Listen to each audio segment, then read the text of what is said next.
And you are now live. Thank you. This is Senate Appropriations, and we're continuing our testimony on the governor's proposed FY 2023 budget. And we're taking up the Agency of Agriculture at this point. First of all, let me apologize. We're late starting. Three of us were on the conference committee for the budget adjustment, and we didn't finish until a little after 1. So we are obviously running from one meeting to the other, and it is made a bit of a delay. And for anyone listening, we are adjusting the schedule, and we're terminate because we have to deal with budget adjustment later on. We need to have some opportunity to discuss the counter offers. And so we are going to be adjourning appropriations at 3 this afternoon and not taking testimony from the Department of Labor. So with that said, I'm going to start, and I see Secretary Tebbetts is here, and he can introduce the staff with him and give us the governor's proposed budget for the Agency of Ag. One of the outstanding areas of spending for the BAA is, in fact, the Dairy Margin Coverage Program. So we still have a little more ag-related work to do. So Secretary Tebbetts, I don't know if you want to do a screen sharing or how you want to approach it, but I'll leave it up to you. Well, great. Thank you, Senator, and thank you, members of the committee. It's delightful to be with you on this afternoon. Joining me is Amy Mercier. Amy is our financial director, and Amy's going to be helping with the testimony today. And Amy, I think it's probably appropriate if you want to share the screen, we can run through this presentation for you all. Please, if you want to stop me and have any questions, happy to do that. But I thought I'd just give you an overview where we're headed with our proposed budget. So with that, we'll begin. Next slide, Amy. I think it's important that to remind ourselves of the mission of the agency. It's to facilitate, support, and encourage the growth and viability of agriculture while protecting the working landscape, human health, animal health, plant health, consumers, and the environment. So that's what we're all about at the agency. As you can see, we have a general fund increase of $874,000 roughly over last year. We have 6 exempt positions and 137 classified positions. And we also want to touch upon the Dairy Innovation Center a little bit in our presentation because it's important to our mission right now. We're getting a significant amount of federal dollars from USDA, and we're appreciative of the congressional delegation, all they've done to make sure that we get those dollars so we can help the dairy sector. So that will be part of our presentation as well. And next slide. Before you leave, VTC is doing something with Agricultural Center. Is there a nexus between this center grant from USDA and that initiative underway at VTC? No, this is a separate initiative, and this is a regional one that also involves New England and a couple of our states. Pennsylvania and New York are involved in this USDA Innovation Center as well, but they're separate. Okay. Amy, okay. 6 appropriations. We have the administration, food safety and consumer protection, agriculture development, public health, Vermont Agriculture and Environmental Laboratory, and water quality, part of our appropriations. Next slide. And here's the breakdown of how it all sugars off here. General fund about 26%, special funds at 44%, federal funds at 28%, and then we have some transfers at a small 2%. You can see some of the increases by category here. Your federal fund increase is substantial. That's because of the USDA grant. Yeah, that's about a $6.8 million appropriation. They run a different fiscal year than we do, so that's reflected. But yeah, it's a significant grant that we've been able to get. Okay, next slide. So here are some of the areas of increase. Some of them are just, baked into our budget. One significant one It's rare that we do get a chance to increase our base in a particular program. And the governor really, and we all really are believing in the working lands program. We want to bring that up to $1 million each year. We've been grateful over the last few years to have some one-time monies that have really helped that program. We think the program has matured. If we can get some bigger grants, we can have a bigger impact in the field. So we'd like to bring that up to a $1 million base this year in the budget. We've also had some increases in water quality grants. And there you see the reflection of the Innovation Center, $3.4 million in this area, but it's well over a $6 million appropriations, just reflected in how the 2 fiscal years are different between the feds and us. And then we have an accounting issue in hemp fees below. Okay, so the Innovation Center, I'm sure our Ag Committee is taking testimony on that. It's related specifically to dairy, which is yeah, it's cow dairies, goat dairies, sheep dairies, and it's related to looking at new practices. For example, there's a lot of work being done in grazing now, really intensive grazing and technical assistance. We also have done some marketing and help with marketing dollars with that. We've been helping UVM Extension, getting some folks on the ground with technical assistance with them. One thing that we're out now on is we're looking at more dairy packaging, innovative dairy packaging that may be more environmentally friendly for folks. So we have some of that it's being worked on. So it's kind of exciting that we're giving farmers and dairy farmers more options and choices to look at things. And this is a way that we think that can help. We don't have a lot of control, as you well know, over the federal price, but we're trying to address it by thinking of different practices, different innovation, helping with marketing, helping with dairy packaging, new products, etc. Okay, next slide. We did remove one limited service position. We did not need that extra inspector in the produce inspector program. So we decided not to go forward with that. So that was taken out of our budget. And we've had just some movement of people going from various division to another division. But the one loss we had there was in the limited service position, which was going to be an inspector for produce safety. Next slide. Here's just some of the high-profile budget items you're going to see in here. These are level funded, except for the working lands at the bottom, which we want to bring up to $1 million per year. Okay, next slide. COVID, of course, we all are right in the middle of that and in the impacts of that over the last couple of years. One area that has impacted the budget was the Big E. The agency manages that facility on the Avenue Estates down there. We had 1 year where it was closed. It didn't open at all. Last fall, it did open, but we had fewer vendors because some vendors could not get there, could not find either the labor to help them, or they were concerned about the health impacts of that. And there was some not as much traffic that went through the building, thus fewer sales. So it impacted what we got we get a portion of the sales that are tallied at the Big E down in West Springfield, Massachusetts. Okay, next budget.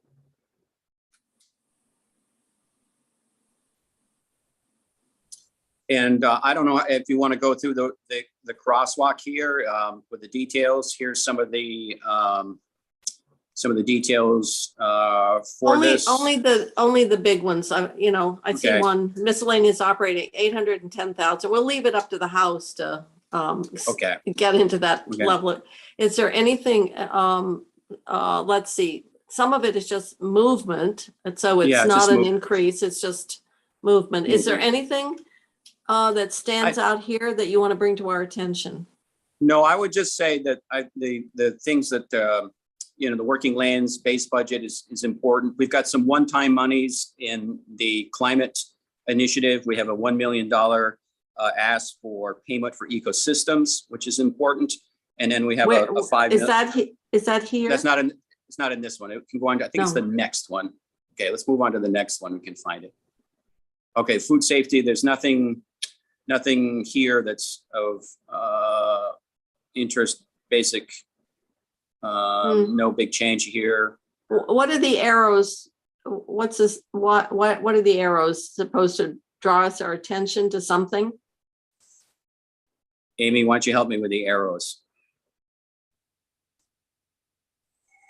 Yes, the arrows are just identifying the retirement rate increase, which I'm sure you're all aware of, other benefit increases. And in this appropriation, we have a new meat inspector position that is paid for with half special funds and half federal funds that we were able to get from the position pool. And then the orange arrows throughout are just reallocating funds. ADS had shared certain vision accounts that they wanted us to use for their costs. So it's just moving those around, and you'll see that in each appropriation. The orange arrows represents that internal movement between different vision accounts. Okay. We want to go to the next one. Yeah, and this is the one we highlighted, the limited service position, and then we moved position out of administration. Okay. Next one. Yes, and here's a couple of things I think would be important to highlight. Vermont over time has talked a lot about its image and its branding and what it means to the consumer. We believe it's appropriate at this time to really take a close look at what does Vermont mean to the person that's maybe buying a product, but we need some professional help. So we would like to seed money for $100,000 to begin the process of defining the Vermont brand and how it relate to consumers when we go to market. So that is one new ask of one-time money that we have in our agriculture development division. The second item. Didn't we have Yes, a go lot of ahead. discussion in the past about the seal of quality, or I think it was the clover and stuff. Yes, yeah, and that was, and I think this is, there's some history there. The seal of quality was a great, wonderful program when it first began, and it had real marketing potential, and it did move products, and the consumer identified with it.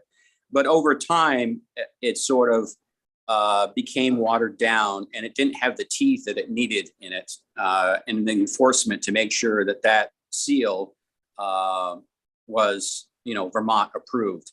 So I think this is maybe taking a second look at what we need to do. We know what Vermont is and what it stands for, but we really don't have it really defined. So this may lead to, depending on the outcomes of this may lead to some sort of branding or marketing or seal down the road. So that's you're absolutely right. The seal of quality was fantastic. And when it first began, I think it began in probably the 80s and disappeared, I think, in the early 2000s. It disappeared. And you'll still see it from time to time, but it just has no teeth anymore, and it's sort of gone away. But we think it's time to really define the Vermont brand so it can get well beyond our borders and have some meaning. The other one there is NOFA. No, this is another impact of COVID. NOFA had a program, I think it went to its restaurants. This is the Northeast Organic Farming Association. They used to go to their restaurants, and restaurants used to raise money for them and then they would donate to NOFA, and NOFA would distribute. They were called cash crop. It's called cash crop, which is a program for those that are food insecure. They lost that funding because, obviously the restaurants were closed down during the height of this. And we would like to give them one-time money of $200,000 so they can continue that program for next summer in the coming year. It's a $200,000 appropriation for food security. Next slide.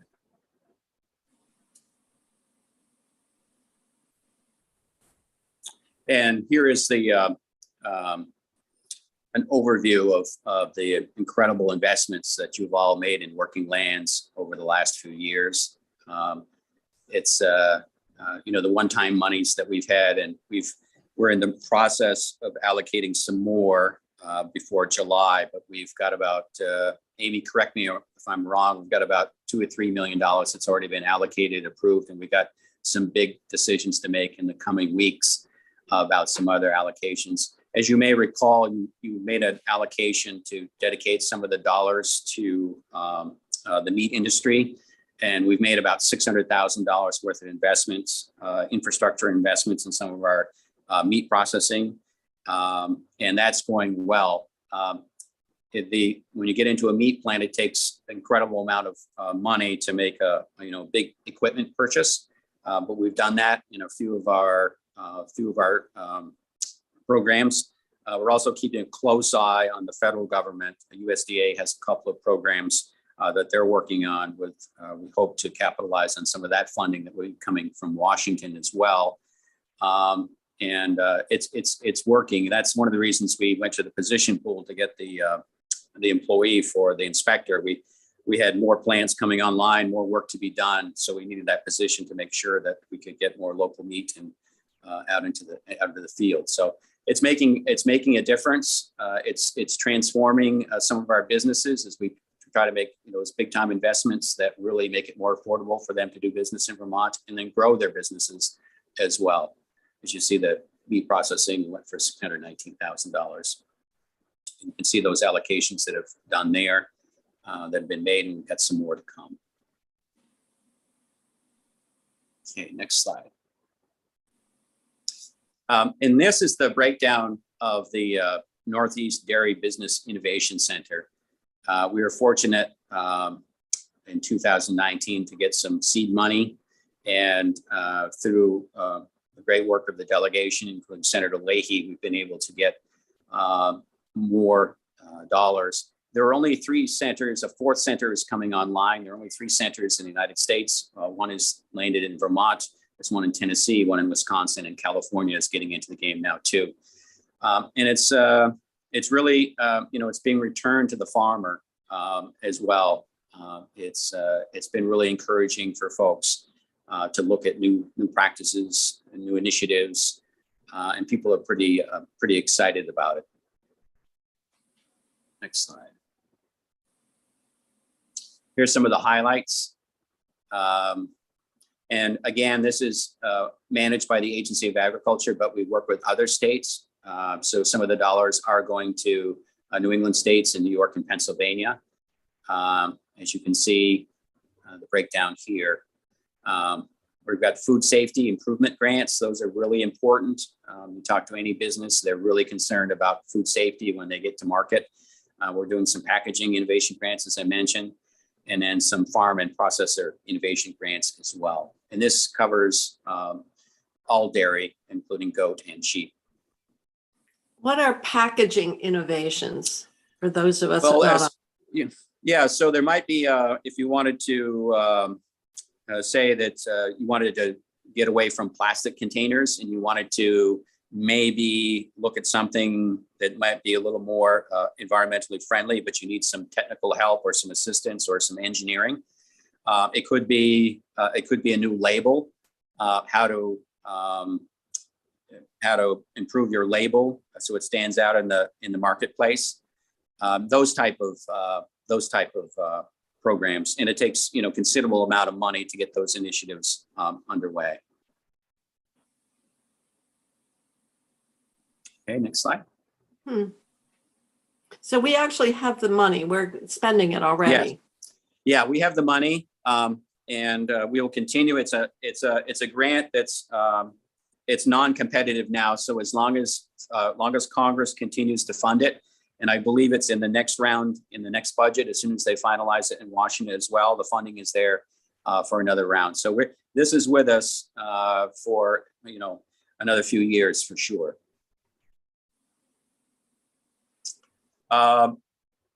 No significant changes in public health and ag resource management.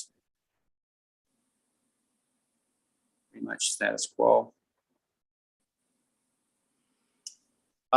This is one that's I want to highlight to you as well. We've all heard about the forever chemicals, PFAS. That seems to be everywhere these days, every state, and Vermont, but we don't know a lot about it. But we think it's appropriate, and we've been working with ANR and VTrans. They're on board with this. We think we need to have a position to help do testing. Right now, the testing is being, if it's done, it has to go out of state. We believe it can be more responsive if it can be done in state at our lab in Randolph. So this asks for a position, but also some equipment that we need to purchase to be able to do this testing. We've had some really difficult cases in other states. Maine is in the middle of a really difficult one related to agriculture, where it's landed on a dairy farm there, and they're having to try to manage that. But we think it's time, and ANR and VTrans believe they would be able to use this position and this equipment as well to some of the work that they're doing as well. So we were asking for the lab was designed to accommodate additional staff and additional equipment. Oh yes, we have plenty of room at the lab, and it's just we just need the equipment in that one position that would help do that. But yeah, we're in great position. There's plenty of space, plenty of room to do that. Okay, and so in last year's budget, and Senator Baruch, we certainly spent time on this, and that was the testing requirement for schools. Would the lab then be able to support those the testing of those samples? Amy, you're going to have to help me with this, but I think we are helping with that particular project. I think we are. I'm not for sure. I remember some conversation that we're already helping with that in the schools, or this. I know I just can't remember the details whether we're still doing it or not, but I can follow up on that for you. Madam Chairperson. Oh, hi, Diane. Good afternoon. If I might, we're doing PCB testing right now. We do air quality testing for DEC, and we're able to do that PCB testing right now. That's right. And Yep. It was PCB testing, not PFAS. Correct. So we can do that in our laboratory, and we are working with DEC to do that work. The laboratory is a joint laboratory between agriculture and DEC, so we are working with them to get that work done. DEC also is involved in the PFAS testing, and with the piece of equipment and the position, we'll be able to take on testing of samples that DEC brings in, as well as the Agency of Transportation, especially around airports, is where transportation comes in. Thank you. Okay. So are we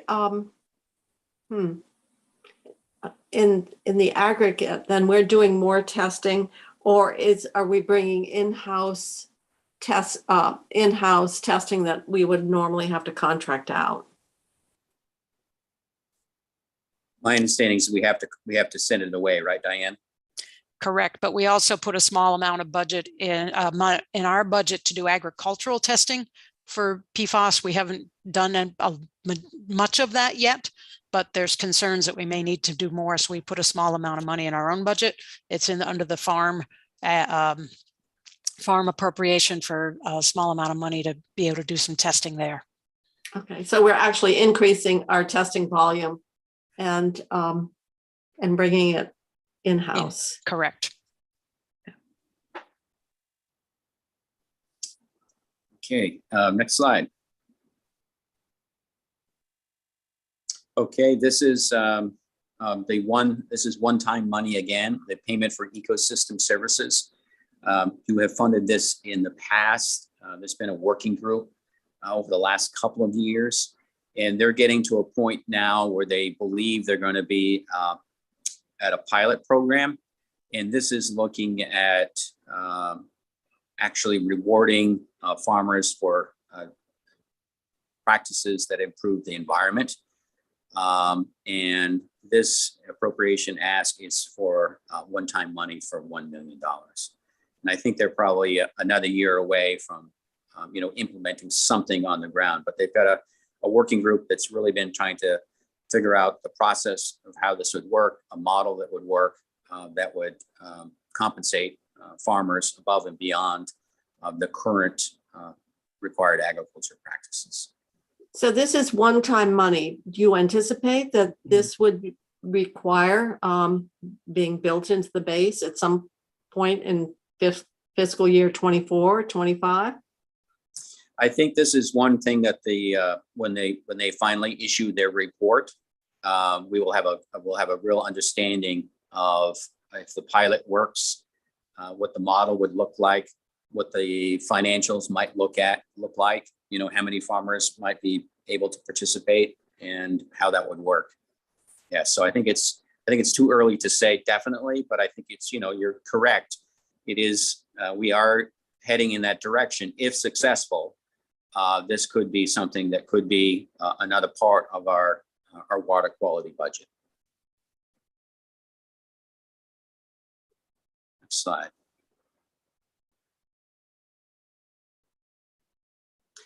So is that general fund are you talking about, it would be your appropriation? It would not be a recommendation from the water quality? Correct. That would be go to our budget. Correct. So this is in addition to the general fund that we're already allocating to clean water. Correct. Yeah. And this is another one. This is another one-time money ask using. This is our climate action investments that came out of a lot of the climate work that's been done over the last couple of years. We were requesting a $5 million allocation to increase some of the practices that have been proven and help improve emissions and also soil health. And some of those are cover cropping, conservation tillage, grazing practices. And these are payments that we make to our farmers. We have a program that's currently underway now, but we could do a lot more that could help our environment and help our farmers and also improve water quality, but also help carbon as well. Next slide.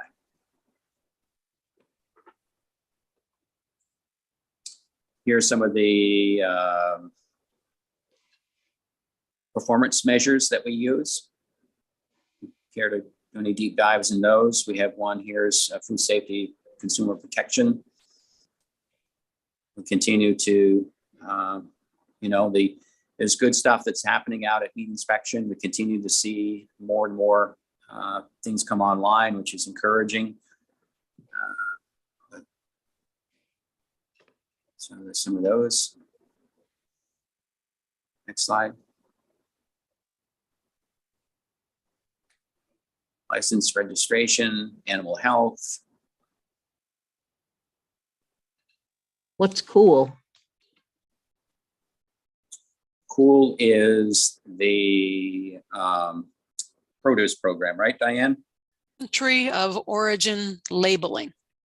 So that when you find a sticker on your apple and said it's a USA apple, there is an inspection program paid for by USDA that we implement.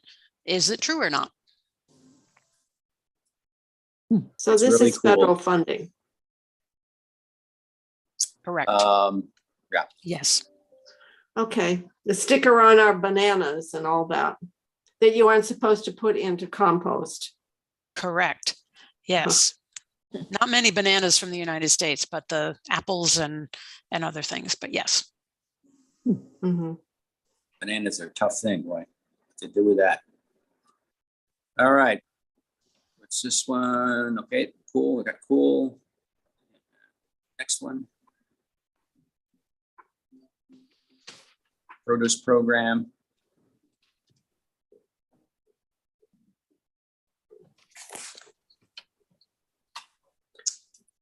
All right, next program.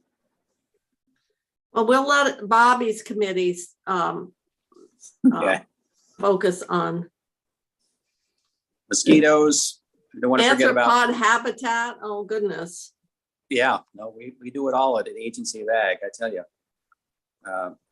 Mosquitoes, ticks, all those good things, or bad things, depending on where you're at. Next one. Working lands. Breakdown of that. Is there a longitudinal study in terms of working lands? Because, I know locally, some people, at least one person who got a grant is no longer in business. So I'm just wondering if there's some longitudinal evaluation of the businesses that are supported. Yeah, so, and we can send it to you. The recent impact study just barely came out. And I know we're talking with Lynn Ellen Schmoller, who's the director of it. We do track, as they work their way through the first part of the grant, when it's awarded, what they're doing, their reporting requirements, and then final payment. We work through that. And then, I think there's some follow-up on, not all of them are going to make it. We know that. Yeah. There could be a few that don't. But we try to learn from that of, what happened through that process. Yes, Senator Starr. Yeah, Anson, on the working lands, do you have applicants that apply more than once or twice, or that get turned away, or how's that work out? We do have people that do apply more than once.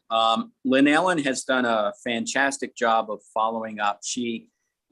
For example, if one doesn't make it through the process, she's trying to give real feedback to the applicant of why they didn't make it, what they might have done to get through a little bit better, or give them advice of next steps. Sometimes these businesses aren't quite ready for the funding, so we may advise them to look at another area, either really work on your business plan or get some help through farm viability, that particular area. But yes, Lynn Ellen's done a fantastic job of actually not just sending an email back to applicants saying, hey, you didn't make it, sorry. She's done she's trying to give personalized feedback to them of this is why it didn't rise to being funded. And keep in mind, this is all vetted by an independent board as well. And there's a scoring sheet with a certain matrix. So that's, it's not solely the agency's decision. We're grateful for all the volunteers that help us on that board that navigate some of those difficult decisions that we have to make. Oh, thanks. Yeah. All right, next one. Okay, this is more of the Dairy Business Innovation Center. Some of the tracking that we've done to that. Next slide.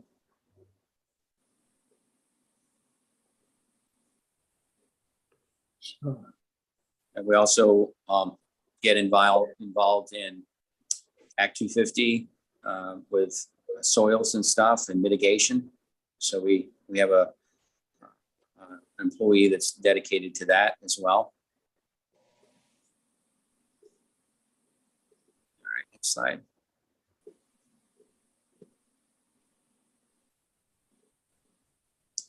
Some more of those. Next slide.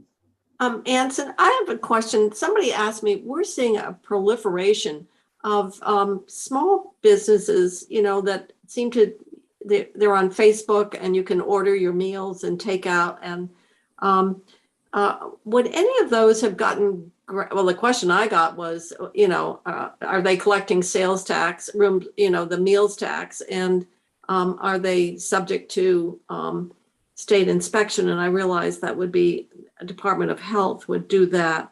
But would you be funding any of those? It seems like we're seeing more and more, many of them out on rural country roads that are providing meals or food items.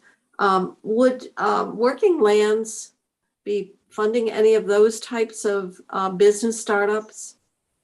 We did see, and this came out of you're absolutely right. There are more, and this could be on the plus side of the pandemic. We did see more and more people put their products in the mail and sell directly to the consumer.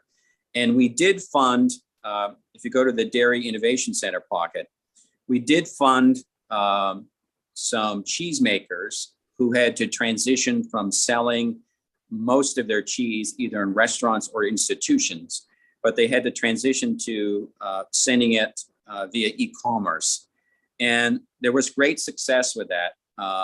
We had incredible increases in marketing. So we gave them marketing dollars to, stand up websites immediately and transition to get those products in the mail. One thing that we're finding, though, and this is something I think we got to address at some point, we've got so many trucks going on back roads picking up, from one producer.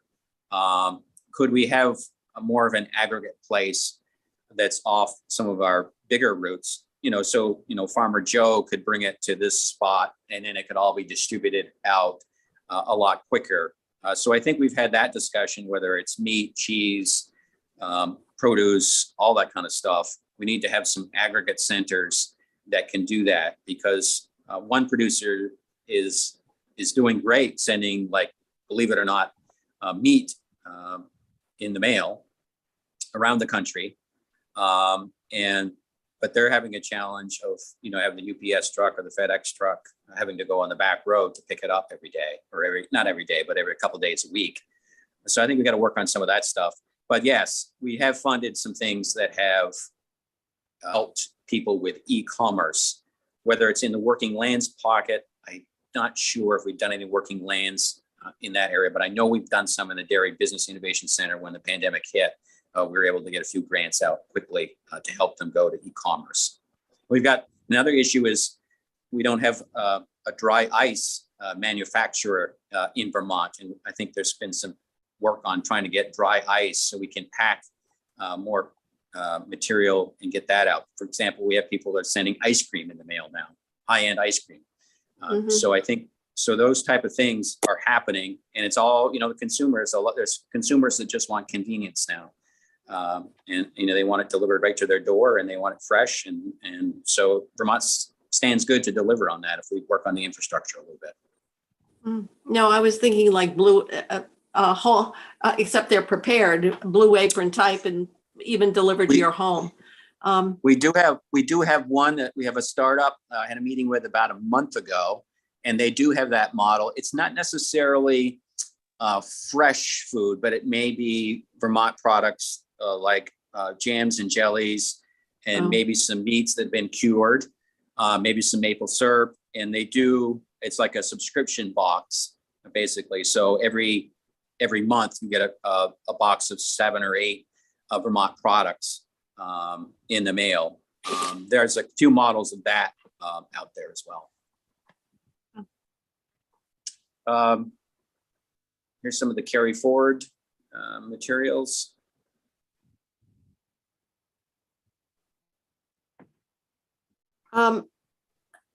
Funds are obligated. I was looking at fairs. We just had the fair people in. So this is just money that you're carrying forward to be. Yeah, it's already obligated. It just hasn't been expended. Correct. I think we just made some decisions on some of that, and those things should be going out or have gone out. All right.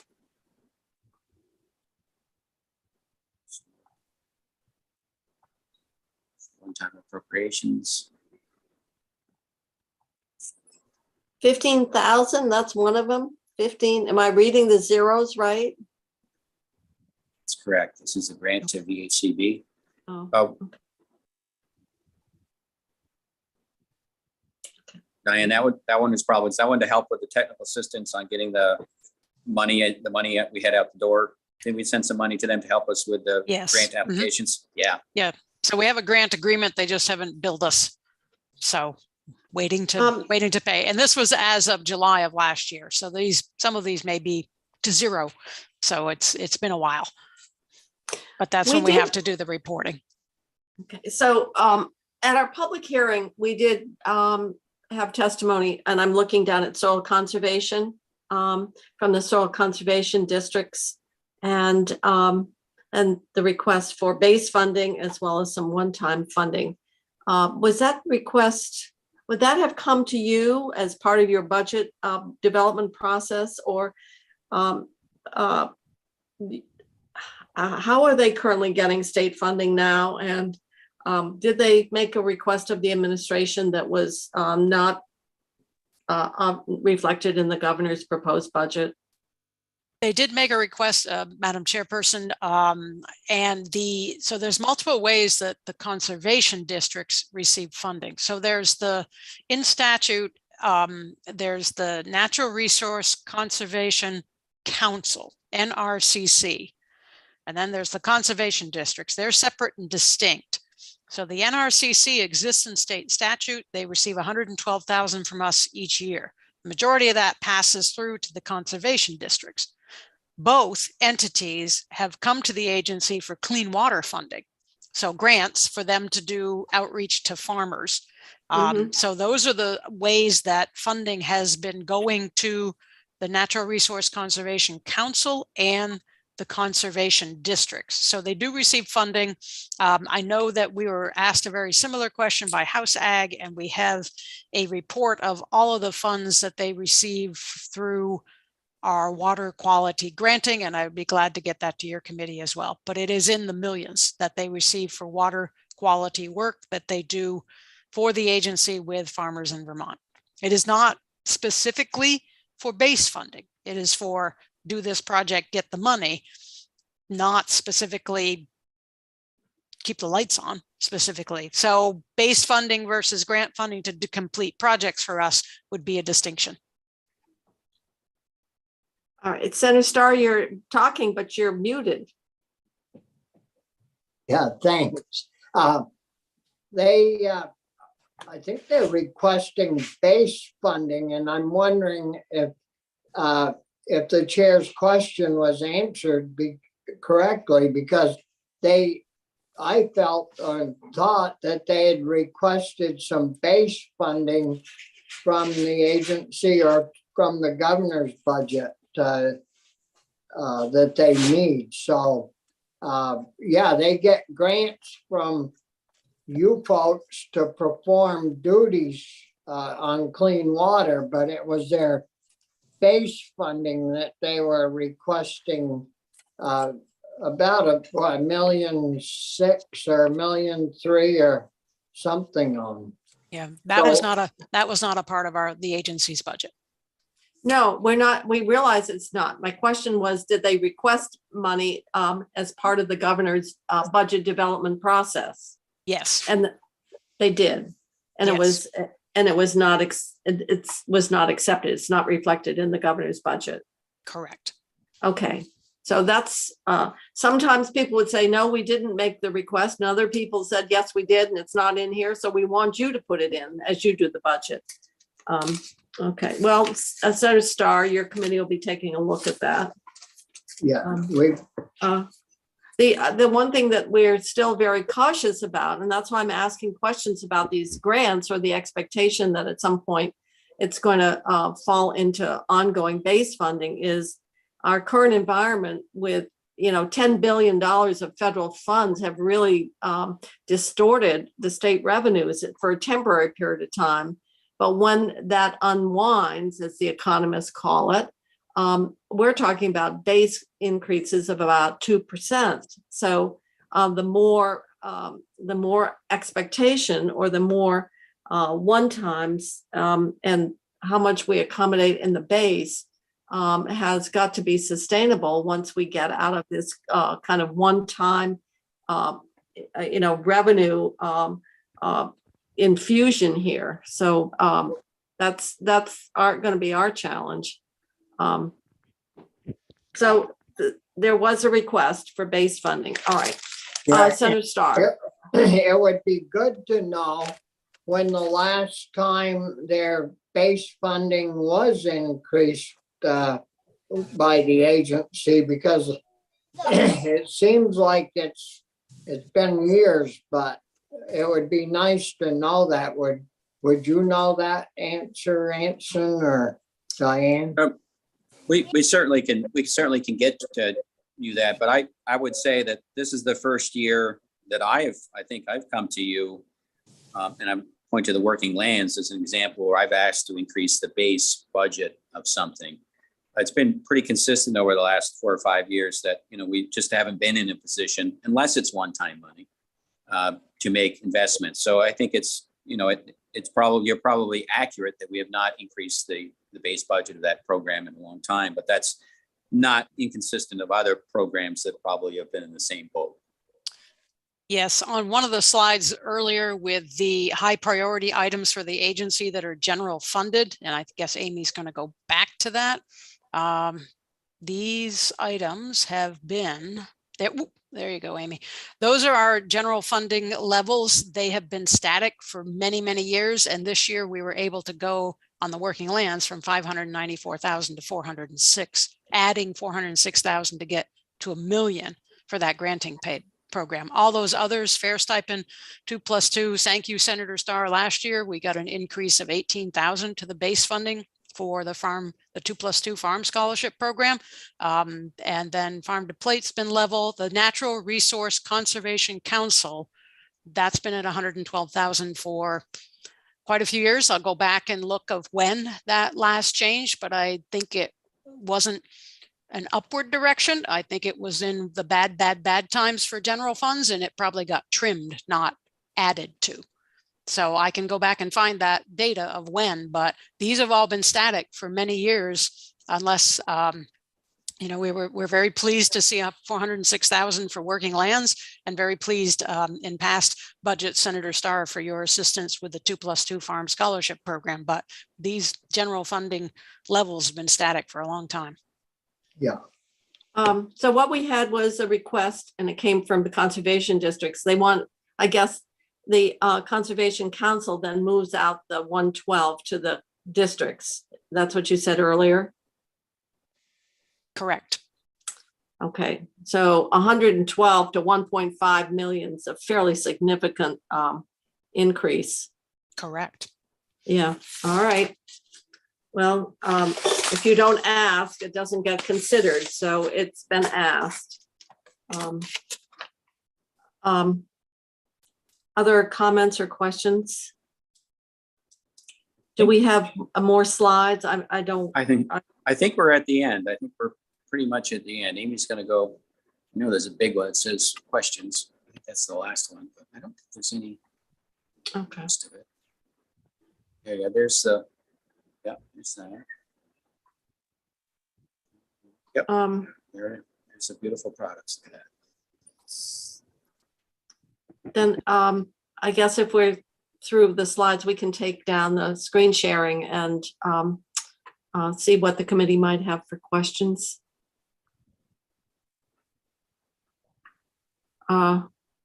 Questions of our folks?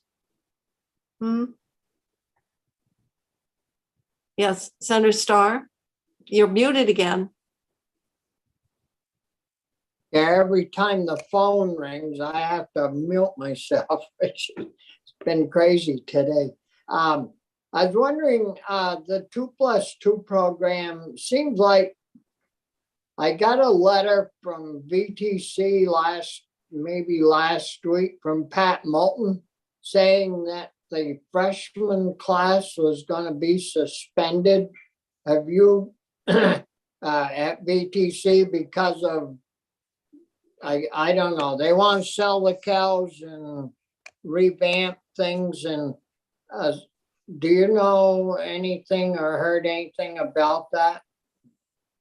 I have not, Senator. Anson? Yeah, my understanding is they're in a transition of their agriculture program at VTC. And that is accurate that I think they're going to, because of low enrollment, they are going to suspend that portion of it for at least 1 year. But they've been working on a strategic plan to revamp, recharge the program over there. And I think they're just putting a pause on it so they can really implement that program. How that impacts right now, it's not clear to me. I know that the people already in the program will continue on. So this is only the incoming freshman class, is my understanding. Yeah, well, I was wondering if we were gonna have to look elsewhere to find some university that's willing to teach our young dairy interested farmers in dairying. But I guess we'll have to wait and ask more questions in regards to that. Because it's hard for me to believe that we don't have students graduating from our high schools that in farm families that raise children gonna want to be going to an agricultural college to be taught better in regards to dairy farming. But I guess we'll have to see what happens. I had a brief conversation with Pat Moulton, and I think the enrollment was like 5. It was very low. And so obviously the whole state college system is struggling. I thought what they were hoping to do, and you need to have her come in and testify, is rather than the college operate a farm, that they would work out some arrangement with other local dairy farms that are in operation for that purpose. But the question is ultimately, why are kids not interested in moving into dairying? And of course, it's a very difficult field right now. We're still losing dairy farms. And so if you're choosing your career, I guess, kids right now this isn't a high take up. So I don't know. UVM sold its herd, right? Years ago. Oh yeah, they couldn't farm up there. They still have the cream herd, the student herd, a small 30, 20 cows, very small. Yeah. Yeah. They were on TV with one of their special heifers, I think.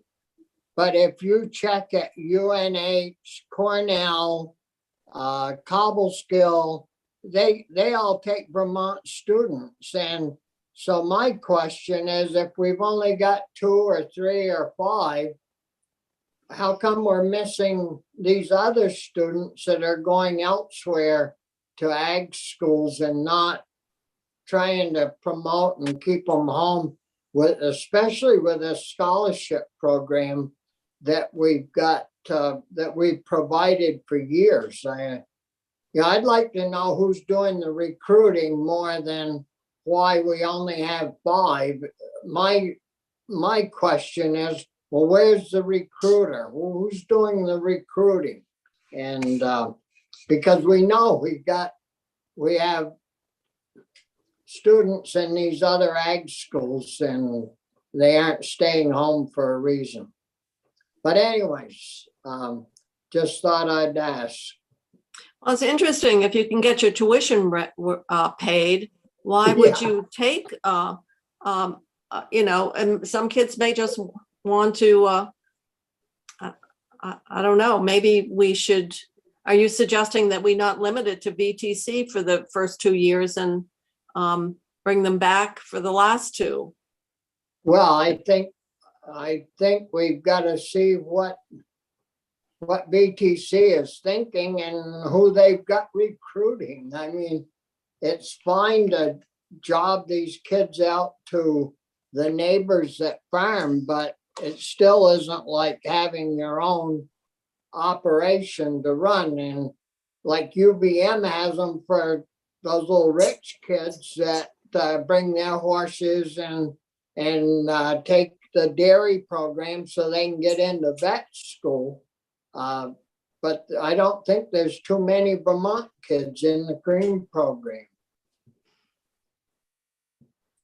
Well, So I guess people are making choices about where they think their educational investment is going to give them the best return.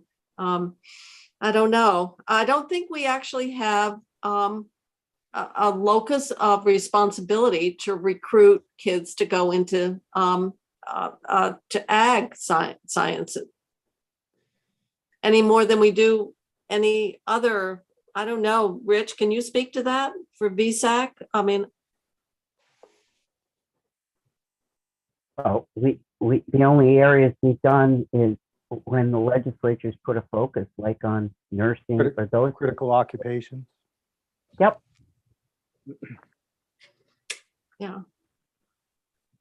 Well, I guess this is going to take more discussion. The loss of dairy farms, Anson, in the last 2 years, we continue to lose, right? Or to consolidate. I guess some of them are consolidating.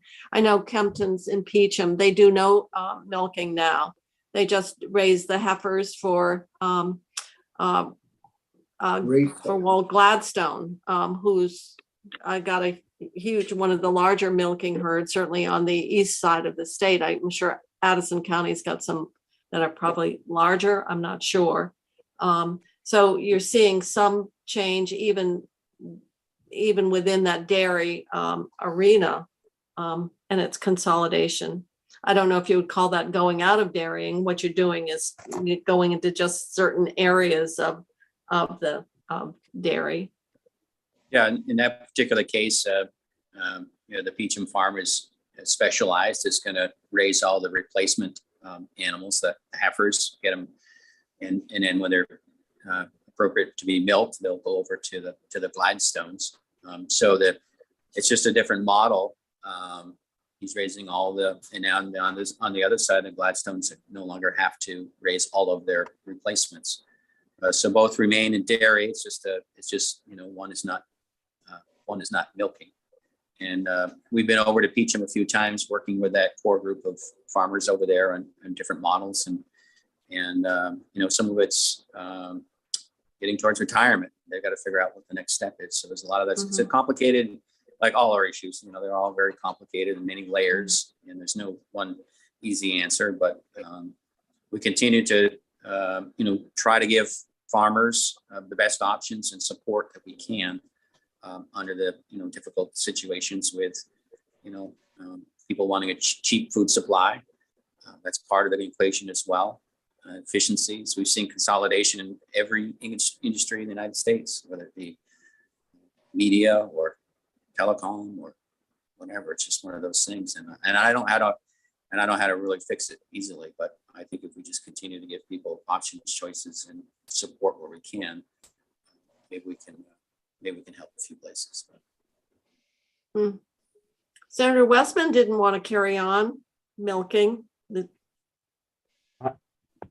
Well, our farm is changing, and as Anson brings up what they're doing with dairying, we will have beef cattle on my farm next summer, and we're connected with Mark Boyden and the Boyden farm, and they're selling 850 beef a year.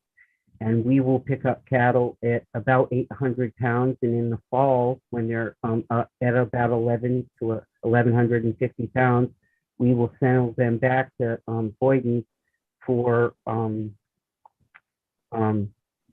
to feed the animals for about 4 months to finish them off and send them out. Boydens are now doing about 850 beef cattle a year. So our land will be in that line of production over this year. So it was very hard for a small hill farm to continue in dairy, and there was no money. And so now we're looking for other ways to keep the land productive. Yeah, you'll see that model. We've got a couple of other beef producers. I had one reach out to me last week. It's looking for maybe some dairy farmers that have exited and they're looking to raise under a contract a certain number of animals per year. And if we can keep the infrastructure of those meat processing plants going so they can get processed, so the Boydens have a place to go so they can continue to grow and they don't get shut out, it's really, really important. They're shipping cattle for slaughtering to Benson. They're shipping them 2 different places in New Hampshire. They just got shut off at a slaughterhouse in Lyndonville, but they have one person working for the farm that all they do is truck cattle every day. Mm. And but the slaughterhouse issue is huge for them, and that's a whole piece of what. But the cattle that we'll buy will come out of a farmer in Franklin who raises about 400 head, 350 to 400 head a year for people in that line. So we're no, we don't have dairy. We're moving in the other direction. It will allow me to continue to rent I probably rent about 110 acres to a neighboring dairy farm. It's the last dairy farm in the valley that I'm in, a valley that when I was a kid had 18 farms. Yeah, there's a lot of restructuring going on. Yep, it's a lot of restructuring. And one of the lucky things for me is the young guy who's 23 that was the cattle manager for at Boydens now is living as a caretaker at my the family farmhouse that we turned into an Airbnb. And so he has all of the connections and is a 23-year-old that ran 28 head of cattle in Greensboro last summer, and it will allow him to working with me. We'll share the cattle, and it will allow him to raise some of his own cattle. But he's 23 years old and he's a go-getter. And the two of us together have something to offer each other to be able to keep. We will pasture about 85 to 90 acres. Well, there's a lot of evolution, that's for sure. Other questions or comments on the budget? Pretty straightforward. If not, then we can, we're way ahead in terms of our time. But I think you've got plenty of work to do. So we'll, at this point, because we are not going to take Department of Labor testimony today, I'm going to adjourn the committee and go off live at this point. Senator Kitchell, we actually have Human Resources here to testify. They're Oh, I'm scheduled for sorry. 2. I'm sorry. We had one more. I'm sorry. So they're here with us We're when going you're to finish ready. up. Then we'll finish up at 3. But we have, I guess, then we have another department to hear from. So thank you very much, Agency of guys. Ag Folk. Thank you so Thank you. much. Best of luck to you. Thank you so much. Bye-bye. Hi. Okay. So now we will go on. I guess Commissioner Fastigi is probably in the waiting room. He is here with us now. Okay. All right, great.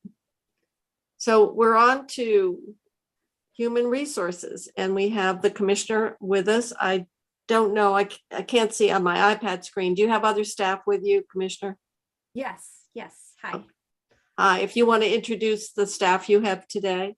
Yes, so we have the Agency of Administration, our budget team, represented today by, I believe, Sean Benham is on, and Holly Anderson, the CFO for our Agency of Administration, are on to support us and probably take over in times.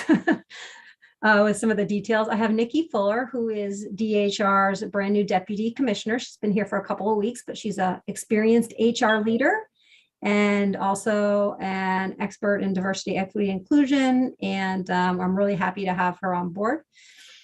Also from the Department of Human Resources, I have Harold Schwartz, who's our Director of Operations, and Doug Pine, who is our Director of Talent Acquisition and Compensation.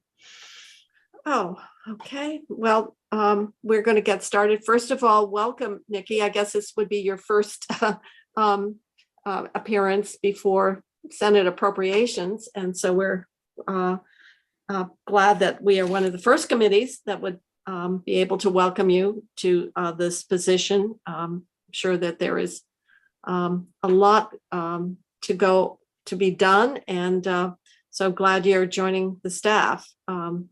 And we see some of the other very familiar faces. Holly, we see, and Sean pretty routinely.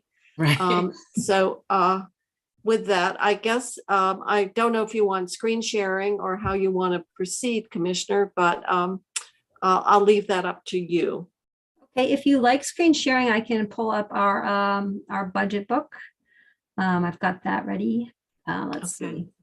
And as you know, this is Senate Appropriations, and we just do the we rely, if you, our colleagues in the House will go line by line, probably in all your different appropriations, but we want to really use this as an opportunity to go over the high points of the budget, and also some of the work that you've done. It's a nice time for us to hear your accomplishments, and also at looking to the future, what you see as some of the opportunities or areas of focus for the department.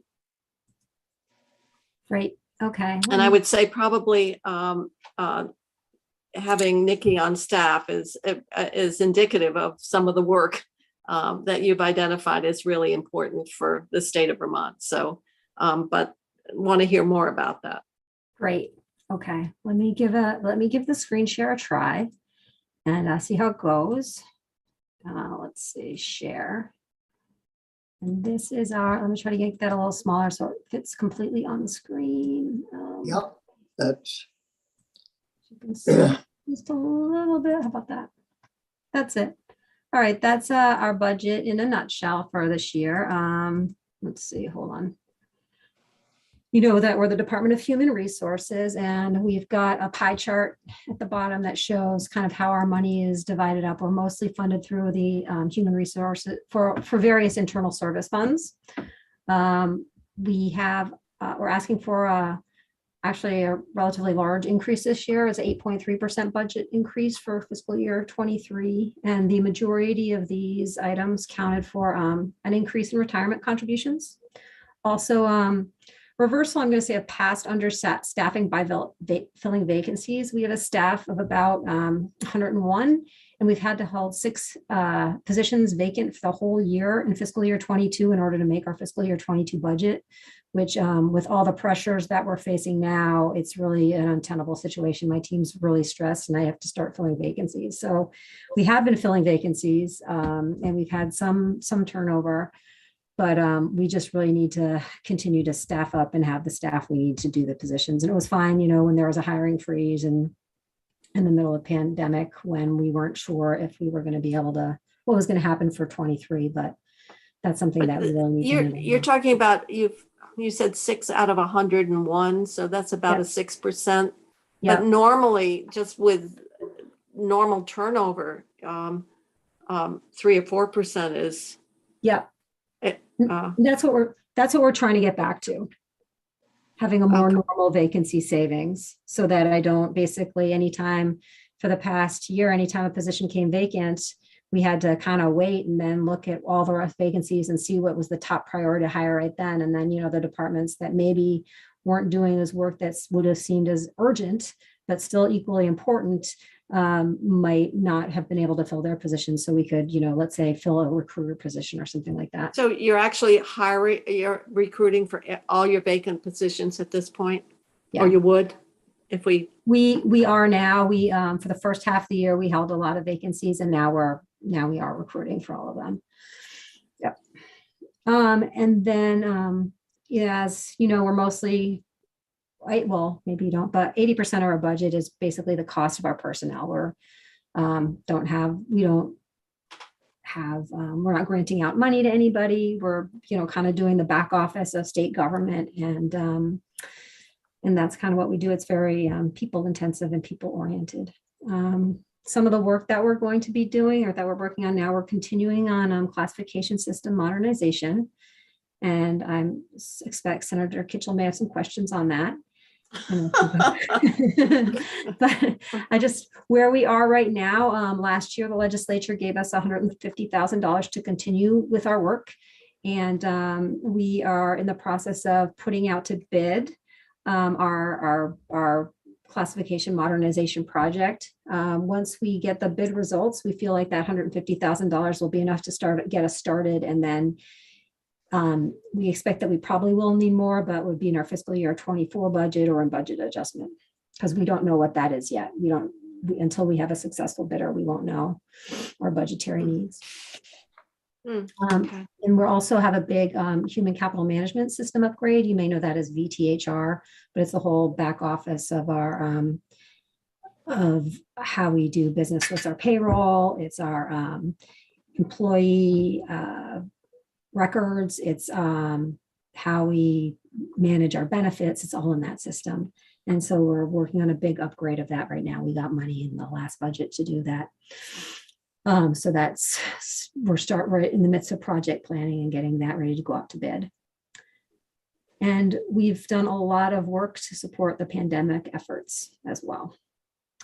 I guess new, kind of hot off the press, we reached an agreement with the VSEA on our collective bargaining agreements for their 3 bargaining units. So they just ratified that contract last week. So we have a contract with them, providing that little pitch for you guys to support Pay Act when it comes your way. But we do have a collective bargaining agreement with an agreement with the VSEA on those terms. So that would be effective July 1st, 2022. But that fiscal year. So Be fiscal year 23 is the, I was just running out of time. Pay Act's 2 years. So is that, Right. is 22, fiscal year 22, the first year of the Pay Act? Or No, the second? this fiscal year 23 will be the first year of the Pay Act. We're in the second year of the Pay Act right now. So you've just finished negotiations for the new Pay Act then? Yes. Oh, so House Government Ops will have that to deal with after they reapportion and a few other things. Correct. Oh, okay. And what Be is the rate of increase? Yeah, what is the rate negotiated? We expect to have a July 2022, we will have a 3% increase. And then employees will receive a one-time lump sum payment in January 2023 of $1,500. Then beginning in July of 2023, it's a 2% increase. And then again, in January 2024, there will be a $1,000 employee retention payment. And the steps. Including steps, yes. Oh, Continuation of steps as well. Okay, on top of the On top of that, 3% and the 2%. yes. Okay. Well, the reason that we're asking, obviously, is because the governor's proposed budget has an increase of 3% for the community-based organizations that are providing the services that many years ago were provided through state government, including the Brandon Training School to Week School to whatever. And so a 3% increase to include salary, healthcare, and operating costs is kind of a difficult fiscal situation for any of these provider groups to manage in this work environment and with inflation. So that it's just a matter of comparability here. and what's being proposed in one part of the budget versus another. So it's not your, this isn't related to the human resource budget at all. It just has to do with expectations of what is possible and the implications of a 3% overall increase relative to the ability to provide the desired level of services. So that's what you're experiencing here, Commissioner. Well, yeah, and I think it's really important for us to recognize the challenges we're facing right now. All employers are facing with both on the recruitment side and on the retention side for employees. So I think that our collective bargaining agreement represents that in a significant need to incent current employees who, when you have someone that's trained and is good at, that's really good at what they do, which, I have to say are the vast majority of our employees, we want to try to keep them, of course. And then we need to be attractive in the labor market as well to attract new employees. So. No, I understand you're doing exactly what your charge is. I guess we have to look at what are those decisions made with this large part of the workforce relative to and what is agreed to in terms of funding and juxtapose that with other parts of the budgets where we're seeing a very, very large disparity. So Senator Starr, you have a question? Well, I was just wondering if the total percentage had been figured out using the, I don't know if it's a bonus money each year they get besides the step and the percentage of increase in their base wage.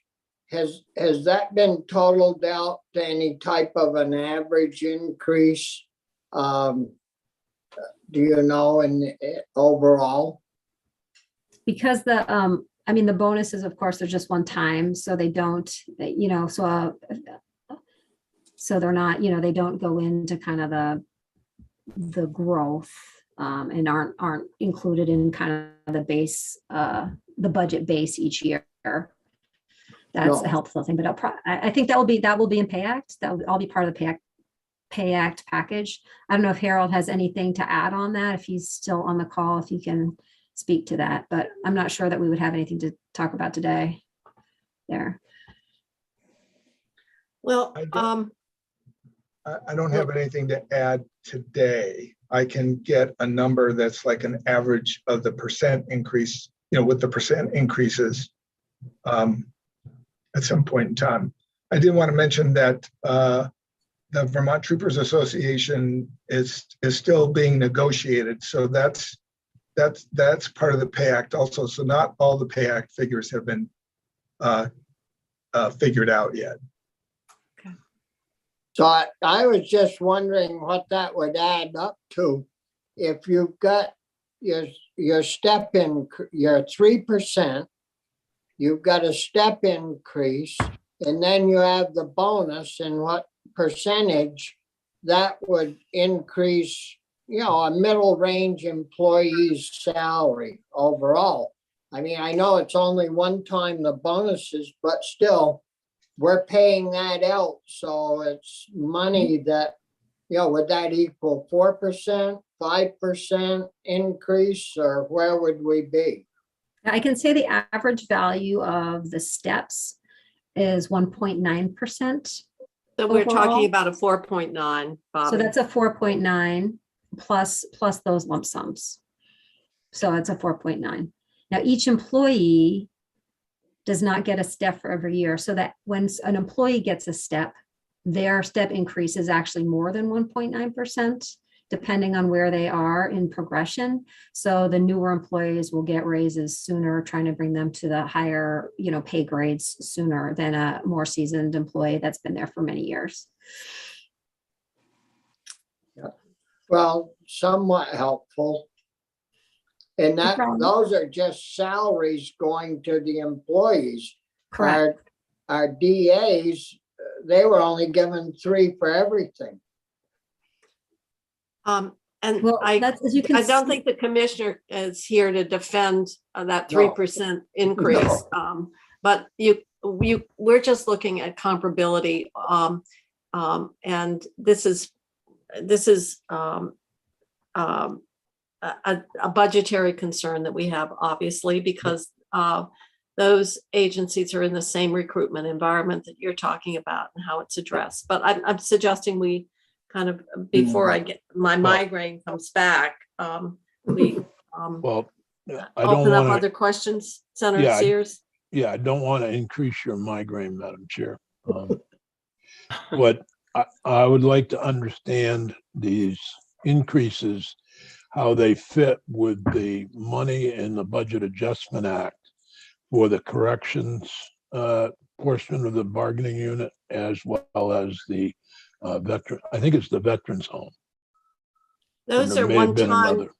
those are time limited side agreements. So your question is, do those extend beyond 22? Well, with these, with the 3% increase on the 1,500, that's those one times are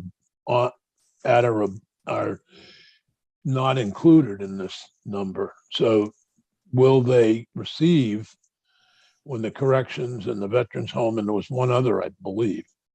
Yeah, a psychiatric hospital. Psychiatric hospital, thank you. How does that all fit in with the new increases and the bonus paid to all state employees? So what you saw in Budget Adjustment Act is only for fiscal year 22. So, and those agreements do end within fiscal year 22, as far as the kind of the shift bonuses, such as those. Okay. There are some retention bonuses that might go on beyond fiscal year 22. For example, if an employee was hired now and the bonus structure was going to be giving them a, and I can see I'm getting little internet problems. So hopefully I don't you don't lose me, but those, so if it was a hiring, and then after 6 months, like if we hired someone today and the intention was after 6 months, provide another bonus, then that might go into fiscal year 22, but most of those are designed to be to end at this point. I think that answers my question. Okay. So I'm going to suggest we keep going through the sort of highlights of the ups and downs so that we can finish at 3, so that we can have a little time on the BAA. What I showed up here was kind of our ups and downs here.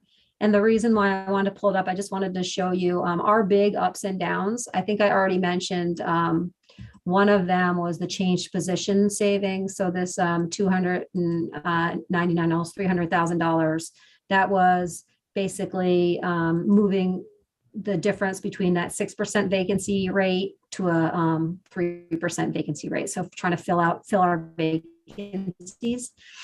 And then you have change to regular benefits. And then there's also changes to retirement. You can see that retirement increase, that's 221,000.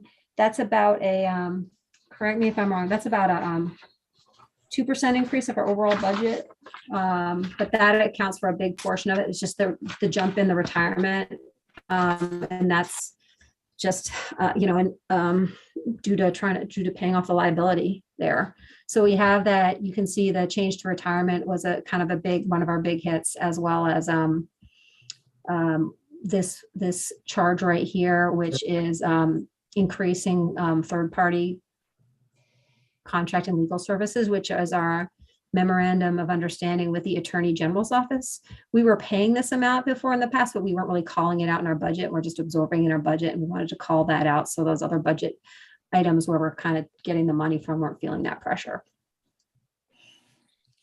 And the rest of mostly what we've done, we've you can see the classification division right here. We move that to all general fund. We put that into internal service fund. So a lot of the work that we do is in internal service funds. It's really the place for this classification work as well. It's just a good time to make the switch. So the internal service fund goes up a little bit, but the general fund allocation will go down. Not the full amount, because of course the internal service funds, some of those are general fund allocated as well, but I mean partially general fund allocated. We're kind of getting that money out. So I think those are the big highlights really in our budget.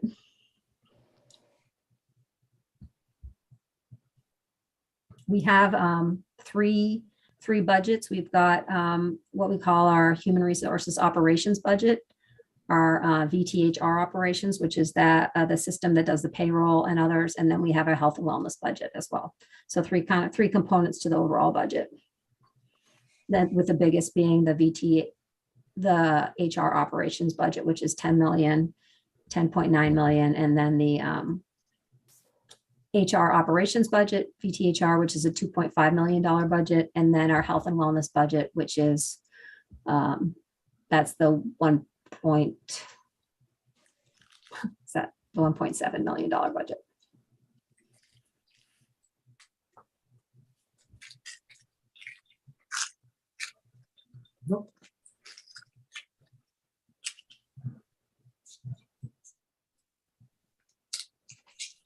Senator Kitchell, you're muted.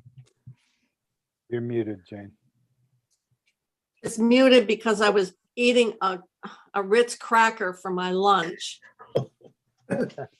Sorry. We can pull down the screen and open it up for comments or other additional testimony that you might want to offer, Commissioner.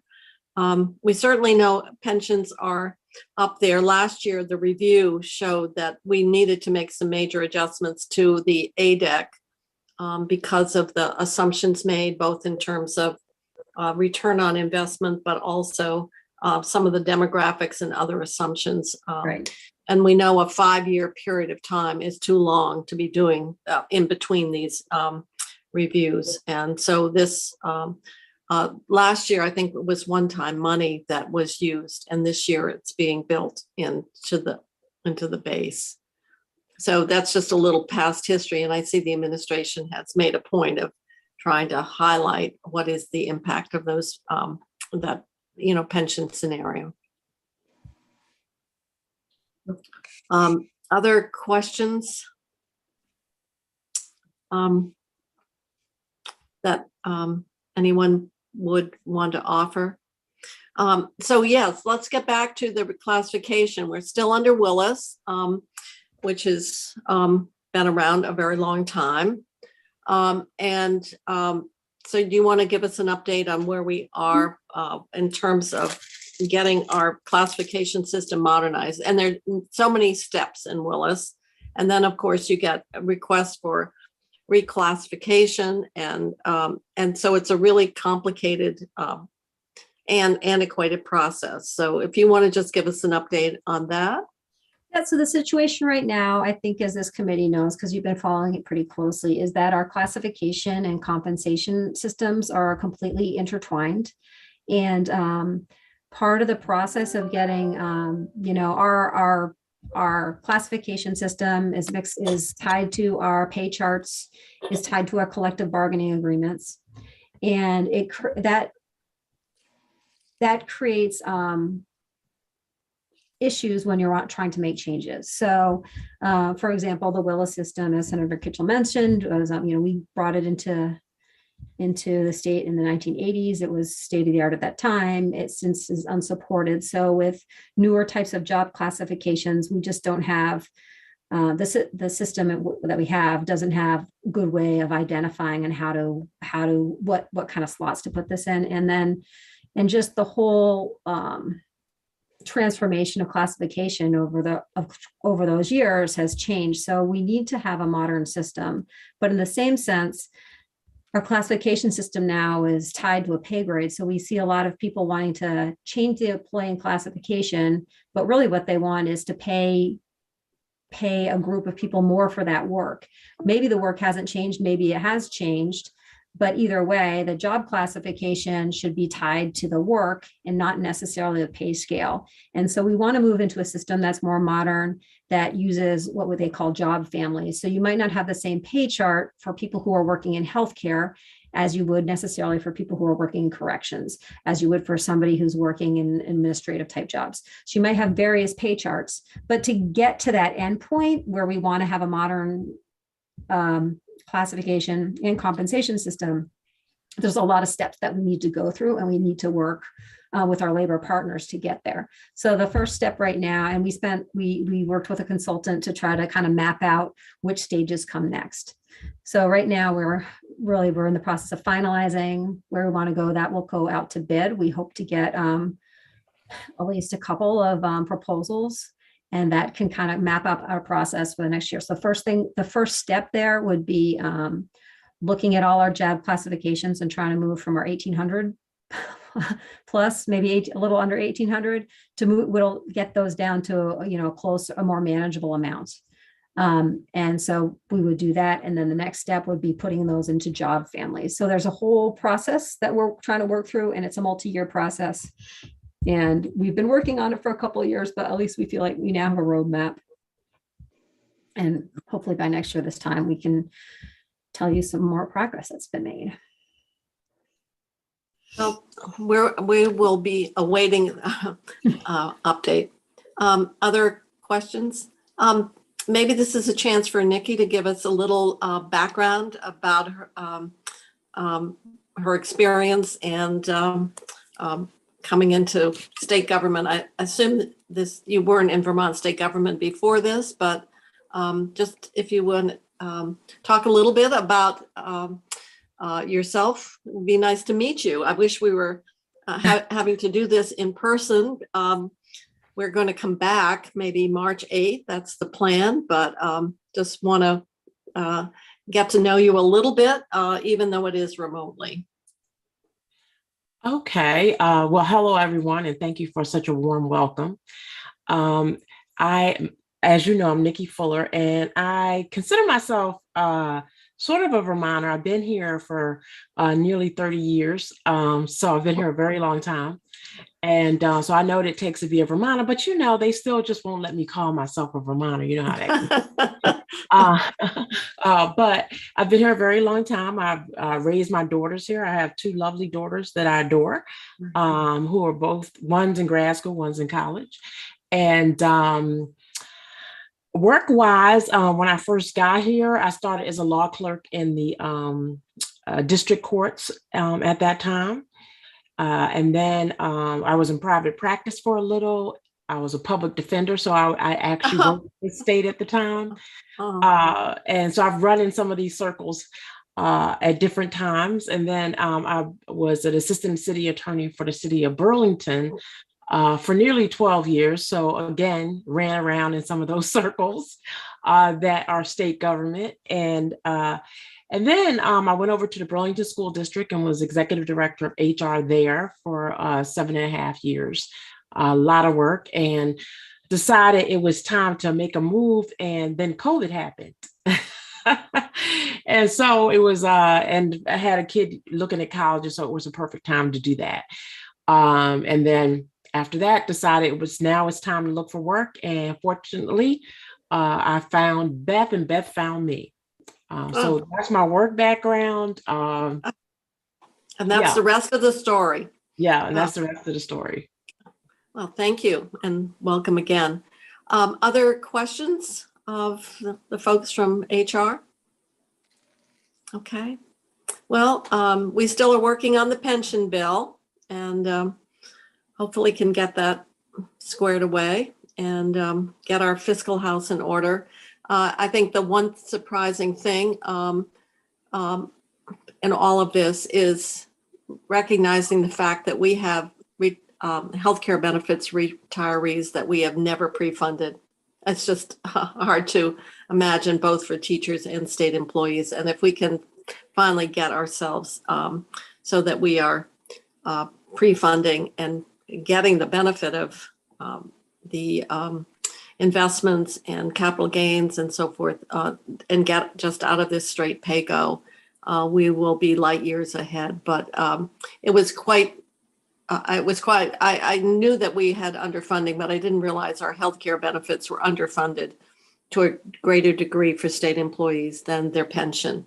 And that was something that just really had to be dealt with. So I'm hoping this year is the year that we are finally able to deal with that, both for teachers and for state employees.